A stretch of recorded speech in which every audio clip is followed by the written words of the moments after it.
Hello, Dan Olds here. This is a mentor interview, the last one of the 2025 Winter Classic.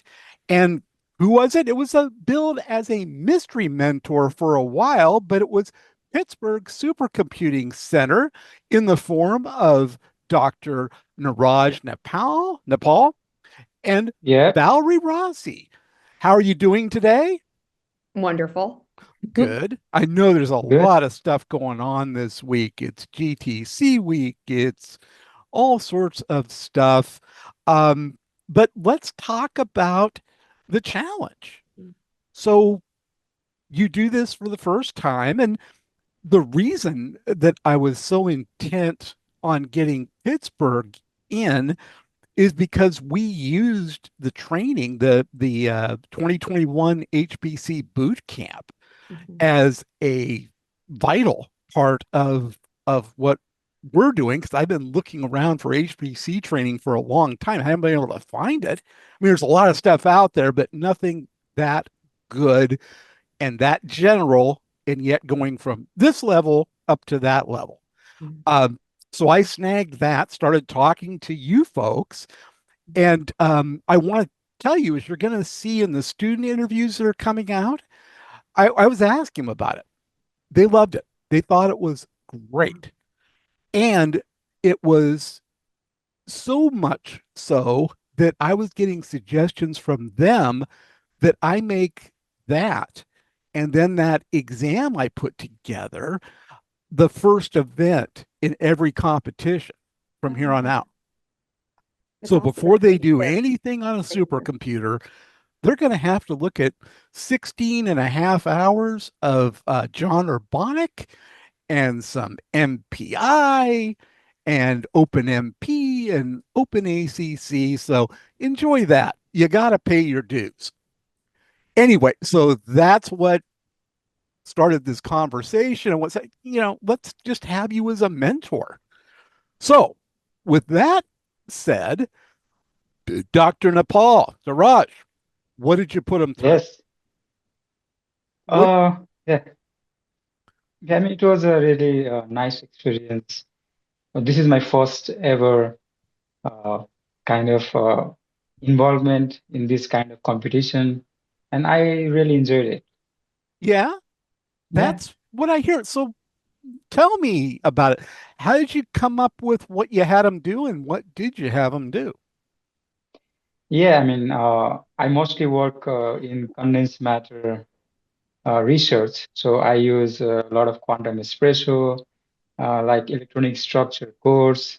Mm-hmm. And I thought because they would return mostly with MPI, OpenMP, use like whole lot of HPC infrastructure, and then it would be very nice to train them with that Yeah, code to learn about HPC.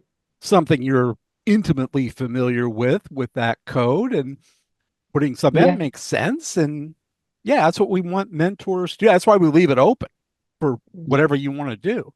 So, what did you have them do specifically with QE? Uh, so a lot of things like basically, you mean what I do, right? I mean with the No, what QE. what what did you have them do? What was Oh, it's your assignment to them? So it was basically installing quantum espresso for CPU and GPU with CUDA acceleration. And once they install the code, then test the code for different parallelization scheme. Like they can do MPI parallelization, they can explore OpenMP thread parallelization within the code. And yeah, there are because in the solid state code, you have this different number of Brilliant zone integration happening within Mm-hmm. the code. So these are basically summation over different quantities that depends on different K points or bands. You can also parallelize them, the code over them, and did pretty good job. So basically, it was install and run Quantum Yes. Espresso. I keep calling it Espresso, but then optimize for GPU only instances or CPU only instances, and then CPU plus GPU instances, right? Yes, yes. Okay. And they turned in some pretty, I think that you had them turn in some pretty scaling charts too, right?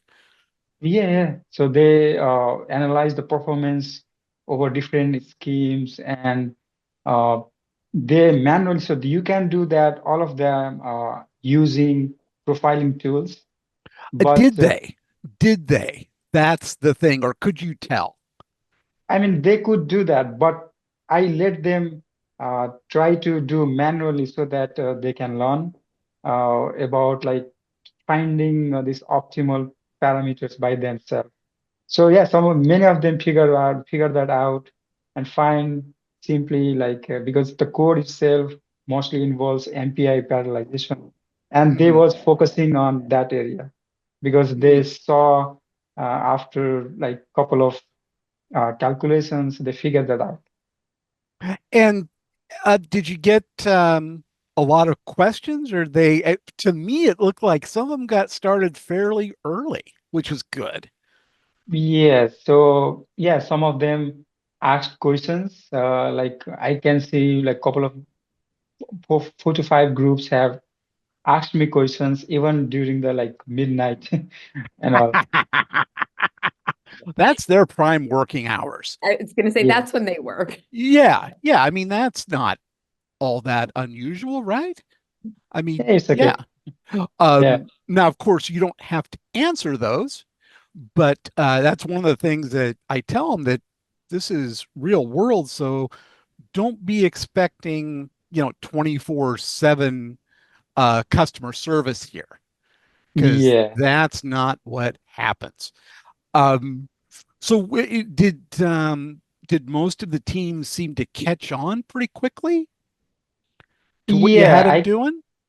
yeah, like almost 50 more than 50% of the group that figured that out. Maybe some of them uh went to different directions. So it depends on how they work as a group because the materials I Yeah. provided re yeah requires like more people to work together. So yeah. And that's a key part of the competition, Yeah. and something that we will be asking about in the interviews, which you two are going to be a part of on some of them. Mhm. One of the things that's interesting to me is uh, since we went through access and I had to go through all this stuff to get an account and allocations and things, I still don't understand what happened, but they did happen, which is great. And actually, it's a pretty cool mechanism, It is. and I think I can use that if we do this again next year, which I hope we do. But I think I can use that same mechanism, and Absolutely. And also for training. yeah, if you don't mind if me jumping in, Please, no, access, jump in. it's access at first, it seems like a little bit of a barrier of a step. No, However, no, no, no, no. It's just multiple forms and approvals and and approvals and Byzantine allocations, things, words I've never seen before, right? allocations, and yeah, Or English words that you know, but you now are learning in a new but context. not connected like Yeah, that. not Yeah, connected. yeah. But what's great about the Access Consortium is it's all of these computing resources in one place. So once you Yes. get your account, it's almost like the world is your oyster because not only can you go to PSC, you can go to NCSA, you can go to San Diego, there's Anvil, Everybody who's anybody is up and there. Delta and Bridges. Everybody's on there. So when you think in terms of future partnerships and you think in terms of training, once you get your account, it opens you up to using so many computing resources. I know I know. with my own interns, I have them use, of course, Bridges too, but I have them use Jetstream too.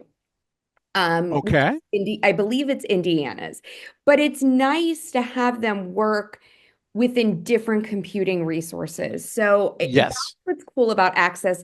And once you get your ID, it's your ID regardless of where you go. So whether you're That's great. Yeah. yeah, so once you have an idea, if you go from being an undergrad to a graduate, doctoral student, or Or or God forbid, get a job. get a job, heaven forbid, you take that ID with you. So, I feel like that's the support I gave. But once, Very we helpful. give them that entry to access, and then we get them, the next step is getting them into the PSC Bridges 2 world. Then we just kick off the real fun. But, there's a little bit of paperwork, but it does open up a Oh, world of but various resources. it's like one-time It's one paperwork, time though. and Yeah, that's it's great. yeah, Uh, it's not bad. and what I'm thinking, I have to go back and look at the credits, but that massive allocation does Yeah. not have a big dent in it yet. No. And so what I'm going to do is I'm going to be pushing the training stuff that you guys recorded. Now they can sign up under me, get their access ID, and the students, any students, can pretty much just go through and be able to actually do the exercises. Well, and that's the cool part. They can physically do the exercises. It's almost like a Yeah. sandbox to some extent where they can do some, they've learned, they've competed. Now they can just, I hate to say play around, but now No, that they're more yeah. familiar and comfortable, they can definitely play around a bit. I'm thinking about for the teams that I sign up next year Mhm. Yeah. who don't have really much, if probably zero exposure to HPC. Yeah. And I've got a Linux course up there on our site that I went through and curated from the 60 hours of the Linux Foundation, which is all great stuff, but it's not what they really Yeah. need to be a user. So I've curated that down. They can do the Linux course, they can Oh, do the HPC stuff, and then they're ready. It's it it's kind of fulfilling what I eventually wanted to get to, in that they don't need to have any HPC mentor or anything to compete in this contest. They just need to be motivated mhm. and take the time to do it and get, two, three, four of their pals and say in, October, let's go through these courses and let's get good at this. And Well, they've and got that enough to compete.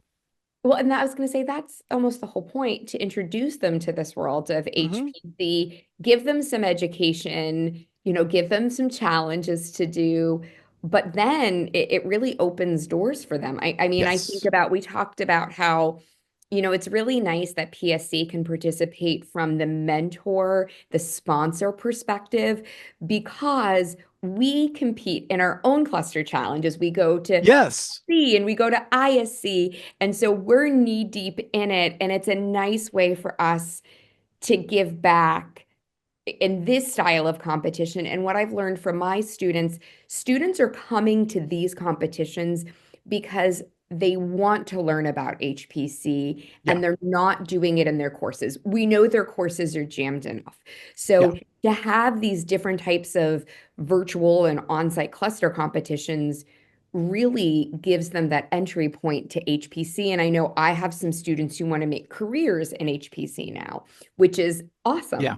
awesome. But it's fun to participate in this way because for other competitions we can't because we're a participating team. Yeah. And what's funny, I've actually done some research into the participants in my Yeah, competition. Um, and I need to renew it, but last time I checked, about 73, 74% didn't even know that HPC was a thing when they started. which is When one of their that's computer shocking. science professors Yeah, said, "Hey, you should do this. Do this. It's right. free. Do it." Just do it. Yeah, just do it. Then after the competition, a little more than 75% want to work in HPC. Right. Right. That's pretty cool. It's It's working. awesome. It's great. Yeah. Yeah. The thing I getting back to, I pulled a spreadsheet over in front of me, and I gotta ask you about this, Niraj, that if I'm Yeah. looking at the amount of compute units these teams used, one team used almost 30% of of everything that was used. Mhm. Another team did it with, let me find them here. Um, man, like 18%. They did not run a lot of stuff. The one that didn't use that much, they won. They had the 100. Um, so is this is this a matter of working smarter, not harder, or what? Yeah, I mean, the one who got the full score, they figured that out, like when they do like create a plot, right, for a couple of different parallels in a scheme. They kind of know that uh, so MPI, the code is heavily parallelized with the MPI. So they more worked on that part and they figured that out, like other different parallel scheme I introduced there that does not help much for that particular problem. Eh, So okay. yeah, Okay. that can be the reason. Like for example, one has used almost 12,000 CPU hours, right? That's the one. Yeah, that's the one that used so Yeah, much. Yes. they just go like trying to use every point, try to do like every point instead of thinking of outside of the box. Uh, yeah, I mean that's why they may have ended using so much resources. They Well, have to, and that's good. I mean, yeah, they it's they okay. learned, and they've Yeah, they all have war stories coming out of this that they can talk about in yeah, interviews, which is great. Now, as you go on in your mentorhood, I'm going to go ahead and just assume you'll do it again. Somebody will do it again from PSC. You can do things like AWS is kind of famous for this.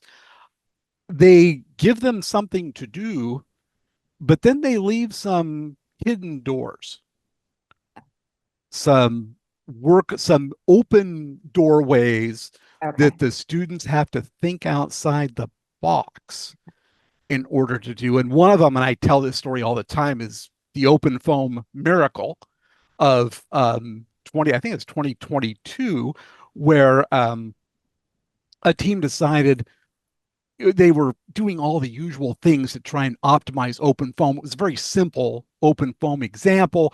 And all AWS told them is do whatever you like, but you have to keep the same coefficient, like air flowing over a motorcycle.